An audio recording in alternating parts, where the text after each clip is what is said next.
柏崎市大久保。江戸時代からお寺の鐘や塩釜など多くの鋳物が作られてきた町。そこに160年以上続く一軒の鋳物工房があります。唐宗右衛門工房。この工房の特徴でもある半紙銅器、磨いた銅器をさらに炭で焼くことで独特のまだら模様が浮かび上がり、時間とともに色、艶も深みを増すと言われています。こんにちは。UX の三河です。今日はよろしくお願いします。お天気もね、今日はなんかすがすがしい日になりました。涼やかな雰囲気の原よし子さん。しかし、ひとたび工房に入れば、火の粉やすすが舞う中での作業になります。160年続く工房で初めての女性の職人です。制作に携わろうというふうなきっかけっていうのは何かあったんですか？父が病気で倒れまして、で今の5代の主人が一人でやるっていうにはなかなか難しいので、私しかねいないというか、そういうふうには別に気負ってもいなかったんですけど、自然と、自分ができることをやれたらっていう感じで。工房の5代目でご主人の聡さん。たった2人で切り盛りしています。常に一緒にいらっしゃるんですもんね。そうなんですよね。本当にめったに別々な行動をしないので、はい、空気のようなみたいな感じもあるのかもしれません。はい。江戸時代、朝廷から直々に鋳物製造の許可を得ていた原さんの工房には、ずっと受け継がれてきた蝋型鋳金という技術があります。繊細な模様を形作ることができ、県の無形文化財にも指定されています。蝋型鋳金の技術を見せてもらいました。蜜蝋と松ヤニを合わせた蝋で原型を作ります。それを土で覆い固め、鋳型を作ります。鋳物に適した地元大久保の土を使います。そういうすべてのものを自分たちの周りの自然の恵みをね、うまく生かしながら仕事にしていけるっていうところがすごいですよね。土で固めた鋳型を熱し、中の蝋を溶かし出していきます。原型の蝋が溶け出し、空洞になった鋳型に1000度以上に熱した銅を流し込みます。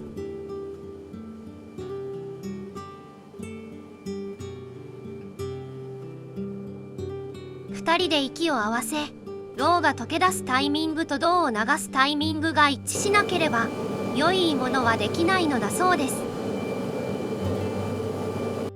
もう見てるだけでもすごいなっていう風に感じるんですけど、出来上がったものっていうのはとてもね綺麗なものが出来上がるんですけど、どのお仕事もね作る時っていうのは結構汗まみれになって泥んこになったりして作るもんですから。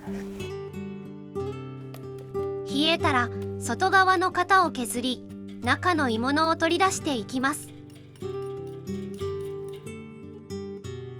そうすると繊細な模様が特徴の蝋型鋳金の作品が出来上がるのです。一方で近年美術工芸品としての鋳物の需要は減っています。遠い存在と感じられることが多く、よしこさんも危機感を抱いていました。これからの時代に即したもの、このからの先の人たちにも愛され続けるようなものを作り出していかなきゃならないっていう風な、今の生きる人たちに手に取ってもらえるようなものっていうものが必要なんだなと思いますね。そうしてよしこさんは身近に取り入れられる作品を作り、鋳物を広げていきました。自分が実際こうつけたいなと思ったのが始まりなんですけど、アクセサリーなんかは鋳物の面白みがこう存分にこう表現できるなと思うんですね。鋳物のネックレスです。ペンダントトップに工房の特徴、半紙模様をあしらいました。炎が描く独特の色合いは世界に一つしかできないデザインです。ちょっとはい、重厚感、重みはありますけども、はい、そんな肩にずっしりくるような重みじゃ全然ないですね。よかったです。これははい、ポイントになっていいですね。さらに鋳物を生活の中に取り込んでもらおうという試みで作ったのが表札。この風合いも世界で一つしか作れません。さらにデザインにこだわったお香立て、そしてお酒を飲む器、中に漆を塗り口当たりを滑らかにしました。こちらも半紙模様のデザインに。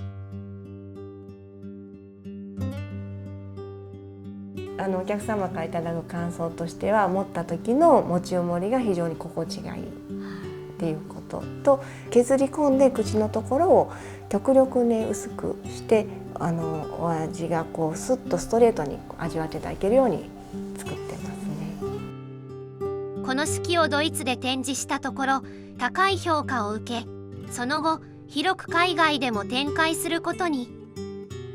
この進出が縁で単独の展示会を行いました。酒器をね持って行って、こちらの地酒をその酒器で召し上がっていただいてアピールをしたいなと思ってます。160年続いてきた鋳物の歴史。よしこさんにとって継ぐとは？つながってきたものっていうのはやっぱりきちんと